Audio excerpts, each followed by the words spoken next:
Go do yours.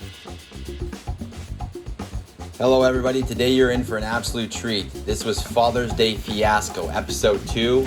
We did some crazy, fun, wicked meals. We had lobster, oysters, grilled oysters, smoked beef ribs, prime rib, all cooked on this beautiful charcoal Chariots asado grill and smoked on our Titus smoker. It was an absolute beautiful day. Come watch us as we cooked everything from start to finish. I fired up the Titus smoker at 8 a.m. Check out this badass torch we have. Do not try this at home, guys. Just kidding, you should definitely try this at home. It's a lot of fun, and you can light your pit a lot faster. We're smoking. Beef ribs time, baby. Let's go. Instead of doing the full rack, we did small mini ribs. This way you can get the bark all the way around. You can eat them separately.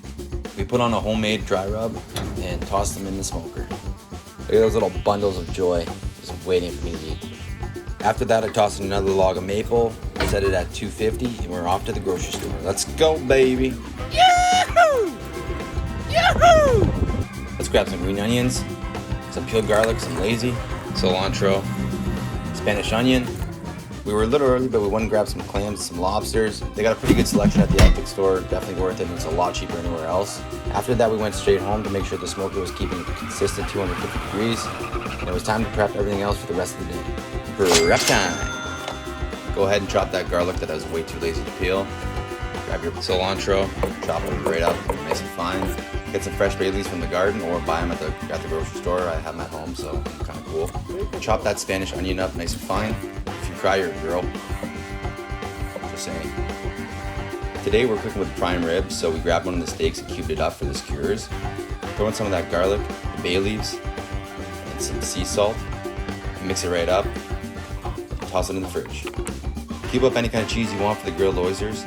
More cheese the better, you know what I'm saying. Alright, it's been about 3 hours.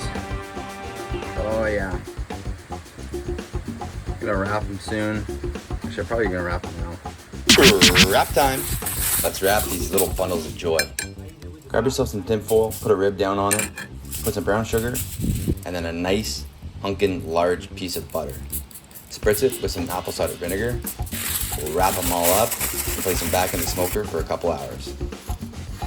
And there it is, ladies and gentlemen. Calm down, calm down. I know, it is beautiful. I actually did not need a fork for this. It was so hot, I was burning the shit out of my hands. However, this came out perfectly. The meat fell apart in your mouth. Yeah, just like it doesn't get better than that. That's gold. We're not even halfway through this crazy day, so take 2 seconds and like this video for me. It's about to get real crazy. Oh my God. By now, the in-laws have arrived. My father-in-law took the lobsters, started cracking them right down the center. He's a good guy, but even a better cook. Partially the reason why I'm marrying his daughter. Do not tell her that. While we're prepping the lobsters, it's time to fire up that beautiful charcoal Chariots asado grill. Look at this thing, guys. Go on charcoalchariots.com, have a look. We got so many different makes and models. It doesn't get better than this. Anyways, let's take 2 seconds and watch my fiance freak out over some lobsters. Okay, relax. Dude, stop. Okay. No! Okay. Oh, says you, Maria. Okay, and we are back. Grill's hot now. Let's put some oil down, some of those chopped onions, some garlic, mix it up real well, and then a big nub of butter.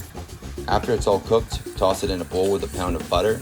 Stir it all up. We're going to be using this for the lobsters and the grilled oysters. 1 shot tequila, Diet Pepsi, and drink. Let's chuck some oysters. Try and get yourself an oyster knife. I've cut myself about 1,000 times. Definitely worth getting yourself one of those knives. Coming through the back, and start chucking. Just like this.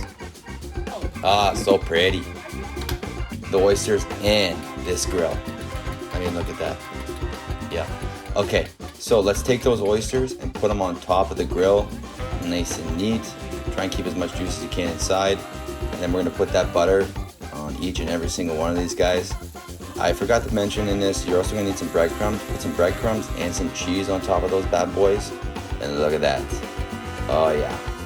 The cheese and the breadcrumbs with the butter completely changed the flavor of the oyster to a next level. It is a game changer. Come on, guys. Absolutely delicious. Here's my extremely Portuguese mother-in-law giving a wonderful review.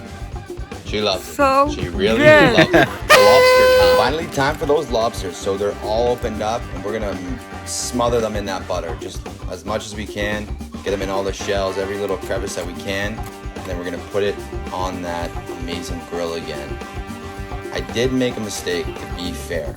What I should have done was put the meat side down first, and then shell side up, and then put the butter on.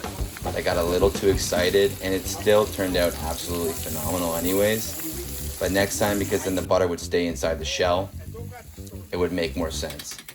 Also, I was on my, I think, 4th or 5th tequila by this point, so everything felt pretty great.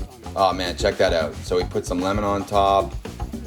You already had salted butter, the garlic, everything. It turned out phenomenal. The lobster was just so tender and fluffy. I would actually probably never boil a lobster again. I'm just gonna be a grill guy, that's it. I'm done, I'm converted. Skewer time. We took that meat that we already seasoned, tossed it on the grill. My father-in-law was yelling at me because he wanted to make some flame over it. He really is actually a grill master, and I did learn a lot that day, especially flavor-wise. Putting that little bit of wood underneath does make a difference, and you can tell this guy does know what he's doing. Not just saying that because he's my father-in-law, so relax. We took the meat off the skewer and put it on some freshly made focaccia. Where's the gabagool? Huh? Where's the gabagool? It was good. Oh yeah. After the skewers, it was time for the main event, the delicious prime rib steak. The grill needed a cleaning, so he grabbed some fat that we weren't gonna eat anyways and season and clean the grills at the same time. It's a great little trick. Put those beautiful, beautiful ribs down, salt down, and then salt at the top. Sea salt is what we were using. Oh man, look at them guys. Like, come on. And it just melted in your mouth. It was so tender, juicy, delicious. You can't beat the wood fire charcoal flavor. You'll never get better than that. That smoky, delicious, tender, juicy steak in your mouth. It's as good as it gets. All right, guys, thank you so much for watching.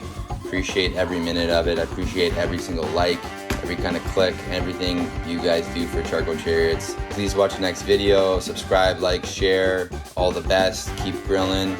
And until next time, thank you.